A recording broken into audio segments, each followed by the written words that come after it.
Today's episode will be short, but as specific as possible. We're continuing our coverage of the anti-cult movement and getting straight to the point.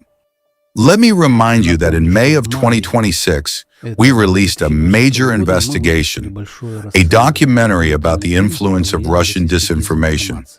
It was called the ALLATRA Persecution Case. We put a tremendous amount of work into it. We analyzed a mountain of information and created charts, maps, and timelines.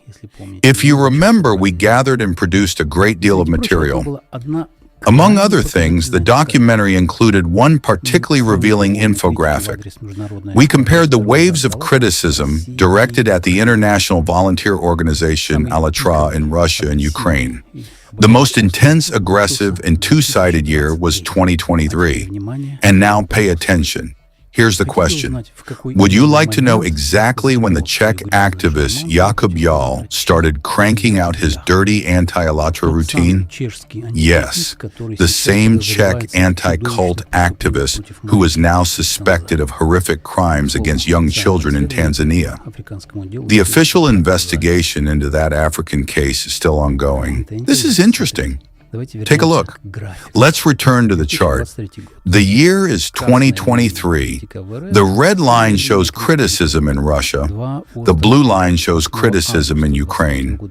Two sharp peaks. On August 8, 2023, the organization was declared undesirable in Russia. That's where it all began. 2 months later, in October, a reputation smearing campaign was launched in Ukraine as well. So where does Jakub Jahl enter the picture? Right here. Look, between the two peaks, between the first and second waves, exactly in the middle. In only 2 weeks, from August 25th to September 9th, 2023, 9 videos about ALLATRA appeared on his YouTube channel. 9! He was churning out videos while high on a joint, like a Chinese knockoff factory. Neither before nor after that period did he ever cover one specific subject with such intensity. And do you know why? Because he was paid. Nobody does this kind of thing for free, especially when it comes to information terrorism.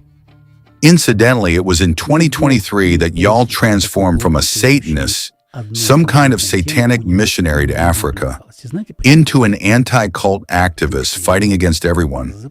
The fact that these videos mention names such as Irina Kremenovskaya from Ukraine and Alyona Namlieva from Russia, who incidentally is connected to rat seers, can mean only one thing. Jahl was handed a ready-made package of documents, a playbook with the key talking points already highlighted, where to attack and what to amplify.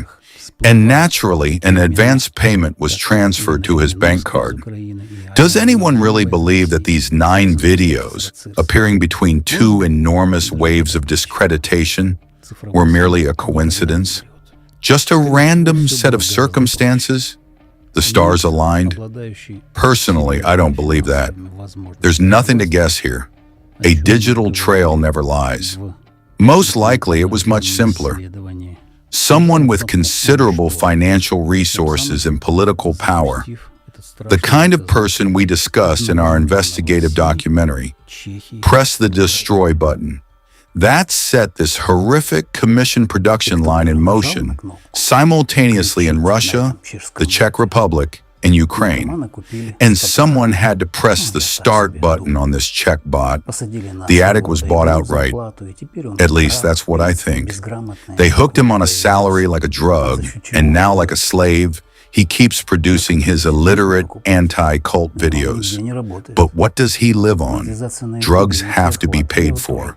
He doesn't have a job, and his YouTube views aren't high enough to earn that kind of money from monetization. I'm something of a blogger myself, and I know perfectly well how much time and effort it takes to record even a short video. Someone must be financing him. So the question is, who is bankrolling Jakub Jahl? What do you think?